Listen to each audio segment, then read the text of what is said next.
అదే RTV app వార్తల్ని క్షణాల్లో చదివే అవకాశం ఉంటుంది. ఒక న్యూస్ పేపర్, ఒక టెలివిజన్ ఛానల్ మీ చేతుల్లో ఎప్పుడూ ఉంటాయి. కేసీఆర్ మొన్నటిదాకా పడుకున్నాడు 10 ఏళ్లు.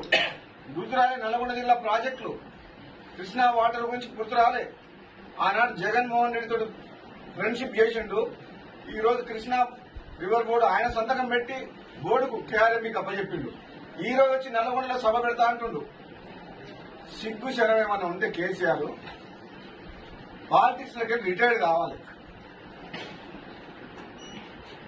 ఇంకా ఏ ముఖం పెట్టుకుని 10 ఏళ్ల తర్వాత కుర్చేసుకొని కూర్చొని Srisailam left bank canal tunnel project complete చేస్తా అని చెప్పిండు 2014లో. 2015-16లో శివనగూడెం రిజర్వాయర్, చెర్లగూడెం రిజర్వాయర్ ని, డిండి లిఫ్ట్ ఇరిగేషన్ ని, ఈ ఫ్లోరైడ్ ప్రాంతాన్ని సస్యశాలం చేస్తా, ఇక్కడనే కూర్చేసుకొని కూర్చొని పనిచేస్తా అని చెప్పిండు. కేసీఆర్ ముఖ్యమంత్రి హోదాలో వచ్చి నీకు మరి కూడా మండలంలా నీకు శంకుస్థాపన చేసిపోయింది. మరి ఇప్పుడు ఏ ముఖం పెట్టుకుని 10 ఏళ్ల తర్వాత నల్గొండకు వచ్చిండు. ఇప్పటి వరకు ల్యాండ్ ఎక్విజిషన్ కంప్లీట్ కాలే, R&R కంప్లీట్ కాలే. డిండి లిఫ్ట్ ఇరిగేషన్ నుంచి ఎక్కడి నుంచి నీళ్లు తీసుకొస్తాం? దేవరకొండ, మున్గోడు నియోజకవర్గం సంబంధించిన 4 లక్షల ఎకరాలకు కనీసము సోర్స్ ఆఫ్ వాటర్ అంటే హెడ్ వర్క్స్ వాలమూరు రంగారెడ్డి ప్రాజెక్టులో భాగంగా డిండి లిఫ్ట్ ఇరిగేషన్ కు ఈ 4 లక్షల ఎకరాలకు ఇవ్వాలంటే మరి నార్లాపురం తీసుకొస్తారా, వట్టెం నుంచి తీసుకొస్తారా? ఇంతవరకు డిసైడ్ చేయలేదు. కేవలం కాంట్రాక్టర్ల కోసం టెండర్లు పిలిచి రైతులని, భూ నిర్వాసితులని, పేదవాళ్ళని ఆగం చేసి రిజర్వాయర్ కట్టింది తప్పితే రిజర్వాయర్లకు నీళ్లు రావాలంటే ఇంకా కాలువలు దొమలేదు, టన్నలు కాలేదు, నీళ్లు ఎక్కడికి వెళ్ళి తీసుకొస్తారో డిజైన్ చేయలేదు. హెడ్ వర్క్స్ టెండర్లు విలువకుండా ఈ రిజర్వాయర్లు కట్టి వేల కోట్ల రూపాయల అప్పులు తీసుకొచ్చి రాష్ట్రాన్ని అప్పుల పాలు చేసిన చరిత్ర కేసీఆర్. మళ్ళీ ఏ ముఖం పెట్టుకుని నల్గొండకు వచ్చి సభ పెడతా అంటాడు? సిగ్గు లేదు జగదీశ్వర్ రెడ్డికి. సాగు తప్పి కన్ను లొట్టబోయినట్టు 4,000తో గెలిచాడు సూర్యాపేటలో. లేదంటే నల్లగొండ జిల్లాలో 12 మేము గెలిచినట్టే లెక్క. ఇంకా ఏ ముఖం పెట్టుకొని జగదీశ్వర్ రెడ్డి కేసీఆర్ నల్గొండ తీసుకొస్తుండు? ఈయనకు బుద్ధి లేదు జగదీశ్వర్ రెడ్డికి. కనీసం కేసీఆర్ కన్నా బుద్ధి ఉండాలి. 2 నెలలు అయింది ప్రభుత్వం వచ్చి. మీరు ఆదాయం చేసిన ప్రభుత్వాన్ని, రాష్ట్రాన్ని మేము ఇప్పుడు గాడిలో పెడుతున్నాం కాంగ్రెస్ పార్టీ. ఇప్పటికిప్పుడు మీకు ఏం తొందర వచ్చిందని చెప్పి పోరుబాట. ఎందుకు పోరుబాట? అప్పుల పాలు చేసింది, ఆగం చేసింది చాలగా ఇంకా పోరు చేస్తారంటే ప్రజలు సహించరు.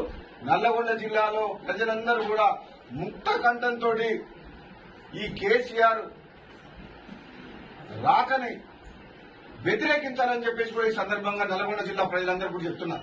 నల్లగొండ జిల్లాకు తీరని అన్యాయం చేసిన వ్యక్తి ఎవరైతే ఉందో ఈ తెలంగాణ రాష్ట్రంలో కేసీఆర్, టీఆర్ఎస్ పార్టీ, జగదీశ్వర్ రెడ్డి, అటువంటి వ్యక్తులు నల్గొండ జిల్లా ప్రజల మీద దొంగ ప్రేమ, కపట ప్రేమ చూపిస్తామని చెప్పి ఈరోజు సభ పెడుతుండ్రు. ఎవరు కూడా నల్లగొండ జిల్లా ప్రజలు గ్రామాల్లో కూడా పార్టీలకు అతీతంగా టీఆర్ఎస్ పార్టీ నాయకులందరినీ కూడా చెప్తారు, మీరు గుండె మీద చేసుకోండి. ఈ నల్లగొండ జిల్లాకు ఈ టీఆర్ఎస్ పార్టీ, కేసీఆర్, జగదీశ్వర్ రెడ్డి ఈ 10 ఏళ్ల కాలంలో అన్యాయం చేసిన మాట వాస్తవం. కాళేశ్వరం ప్రాజెక్టు మీద లక్షల కోట్లు ఖర్చు పెట్టి శివనగూడెం రిజర్వాయర్ కాదు, మా ఉదయ సముద్రం బ్రాహ్మణవెల్లర ప్రాజెక్టు కాదు, కనీసం చిన్న చిన్న ప్రాజెక్టులకు మైనర్ ఇరిగేషన్, చిన్న చిన్న కాలువలకు కూడా మాకు డబ్బులు ఇవ్వలేదు. అటువంటి వ్యక్తి అదే నాకు ఉత్తర తెలంగాణ మీద లక్షల కోట్ల రూపాయలు ఖర్చు పెట్టిండు. కాబట్టి నల్లగొండ జిల్లా ప్రజలందరూ కూడా ఈ సభని బహిష్కరించాలని చెప్పేసి కూడా ఒక మునుగోడు శాసనసభ్యునిగా నల్లగొండ జిల్లా ప్రజలందరినీ, ముఖ్యంగా కాంగ్రెస్ పార్టీ కార్యకర్తలను కూడా చెప్తున్నా, మీరు ఈ సభను అడ్డుకోండి. ఈ సభకు ప్రజల్ని తరలించకుండా అడ్డుకోవాలి. ఎందుకంటే ఇది వాళ్ళు చేసేది దొంగ పోరాటం, దొంగ ప్రేమ, కపట ప్రేమ. 11 అసెంబ్లీ స్థానాలను గెలిపించిన నల్గొండ జిల్లా ప్రజలు. నైతిక విజయం కూడా సూర్యాపేట కూడా గెలిచింది. అంటే 12కు 12 స్థానాలను గెలిపించి తీర్పిచ్చిన తర్వాత మళ్లీ ప్రజల పక్షాన దొంగ పోరుబాటు పెట్టి వస్తున్న కేసీఆర్ కు బుద్ధి చెప్పాలి. ఈ సభను బహిష్కరించాలని చెప్పి తెలియజేస్తూ మున్గోడు ప్రజలు కూడా, చండూరు పట్టణ ప్రజలు కూడా ఎవ్వరు కూడా మీరు ఆందోళన చెందొద్దు. ఈ బయట పబ్లిక్ లా ఏదైతే రూమర్స్ క్రియేట్ చేస్తున్నారో సోషల్ మీడియా కానీ బయట కానీ మీరు నమ్మొద్దు. మేము అందరు కాంట్రాక్టర్లని డెవలప్మెంట్ చేయమని చెప్పి, వర్కులు కంప్లీట్ చేయమని చెప్పి, కంటిన్యూ చేయమని చెప్తున్నాము. వాళ్ళకి ఏమి ఇబ్బందులు ఉన్నాయో పరిష్కరిస్తా.